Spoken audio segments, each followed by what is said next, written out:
Hi everyone, how's everyone doing here today? Thank you for watching. And part of the title of this video was called Kick the Can. And it relates to a certain, not the childhood game that some of us grew up with, but a certain slogan that was used in this particular ad by a group called Mission Democracy.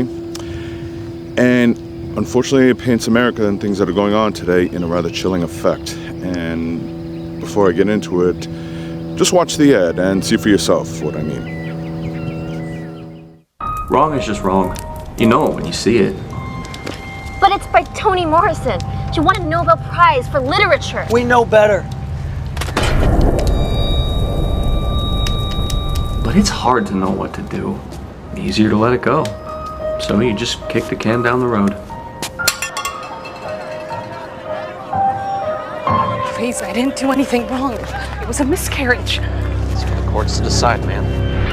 Thank you, one clear. I underscore for 148 North St. Avenue. Wrong is wrong. But what can you do?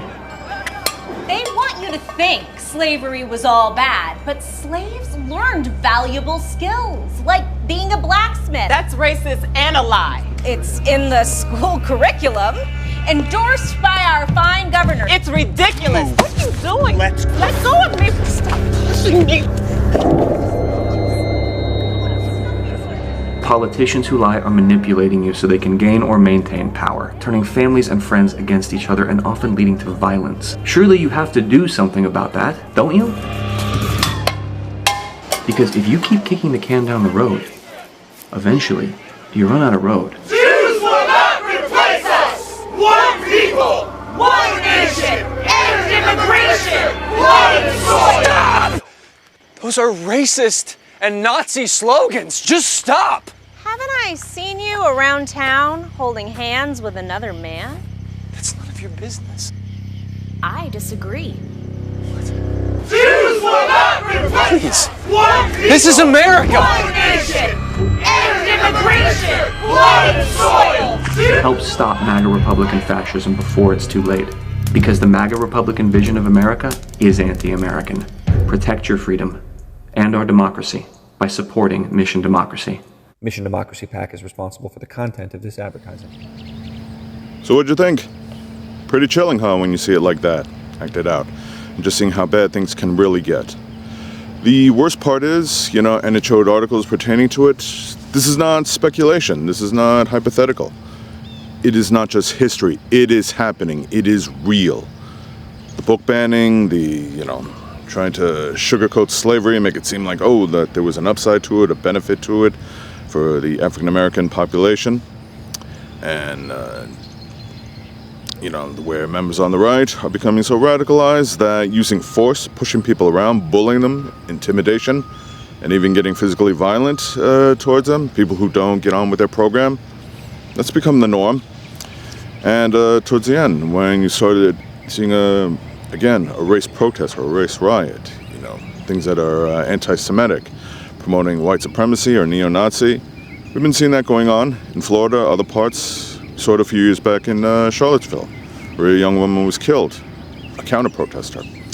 And they mentioned Paul Gosar from Arizona, a real lowlife of a congressperson from Arizona. On his website, he had Stand Up for Hitler, he's promoted other things, Holocaust denying site in some of his emails and everything. This type of bigotry is all too common. So it boils down to one simple question: what are you going to do about it? Okay, because you pretty much only have two options. And yes, I mean only two. Some say somewhere in between. That's like kicking the can. That's doing nothing. That is inaction, and that's what allows this thing to grow. It allows it to escalate. If nobody's going to do anything about it, why should it stop? The book banning, we're seeing it, in other states now, picking up on it, trying to erase African American history, or target marginalized groups.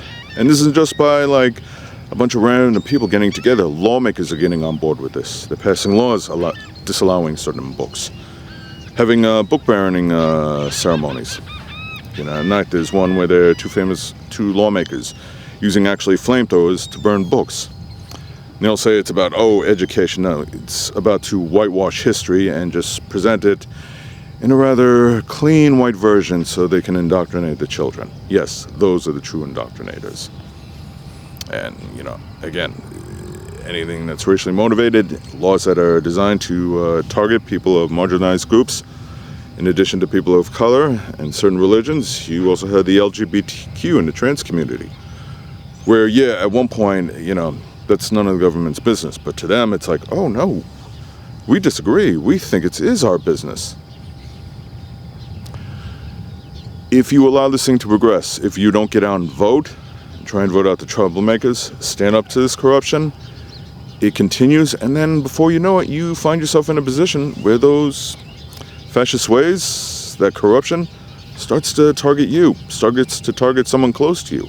Only at that point, there's nothing you can do about it. You've kicked the can so many times and just figured, hey, I'll just play it neutral, play it safe, you know, and it's allowed to progress, and then it brings our country to a state of America, or should I say un-America, that we don't recognize. That's not about patriotism. It's about authoritarian, which is not about unity, but it's about segregation, which is not about trying to strengthen our country, but attack, you know, certain Americans that they seem to find unfit. I've talked about this in things like the Florida Blueprint, about white Christian nationalism, trying to steer us into a fascist-like theocracy. This is real. The threat is real. That's why I encourage people to get more involved, as politically involved, to get out and vote. Make sure you're registered if you're not already done so, and get prepared to vote, not just in presidential elections, midterms, local elections, school board elections, because the way fascism works is it kind of infiltrates by getting voted in and just seeping its way through like a cancer. It's not something that, with the exception of January 6th, tries to take over by force, but the question, again, boils down to, what are you going to do? There was another famous speaker. He goes by the name of Tennessee Brando. He said it the best. It's like you're sitting in the middle of a fence just waiting, you know, hoping this thing will just pass over. But there is no sitting on the fence. Because you got one side, the GOP, that is trying to burn that fence down. And then you got the other side, the DNC, that is bringing water, trying to put that fire out. The GOP is trying to bring gasoline and fuel the fire. And you're getting burned in the process, to which their response would simply be, oh well. You can't just sit back and just hope nothing's going to happen. If you don't get involved, if at the very least you don't get out and vote, that if this fascism does take over our country, it's on you.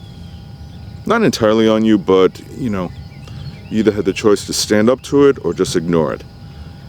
And no action is in itself an action. So please, I'm encouraging everyone to get out, register to vote, stand up to this, know who the troublemakers are in your area, and vote them out. Take away their power. Remind them that we are still America, we are still a democracy, that we stand by patriotism. We stand by our troops in all walks of life. We stand by America and not fascism. We do not want a theocracy. We do not want a dictatorship. We want our America the way it is. All walks of life. Anyway, I really hope you understand. It's important that you do. Thank you for watching.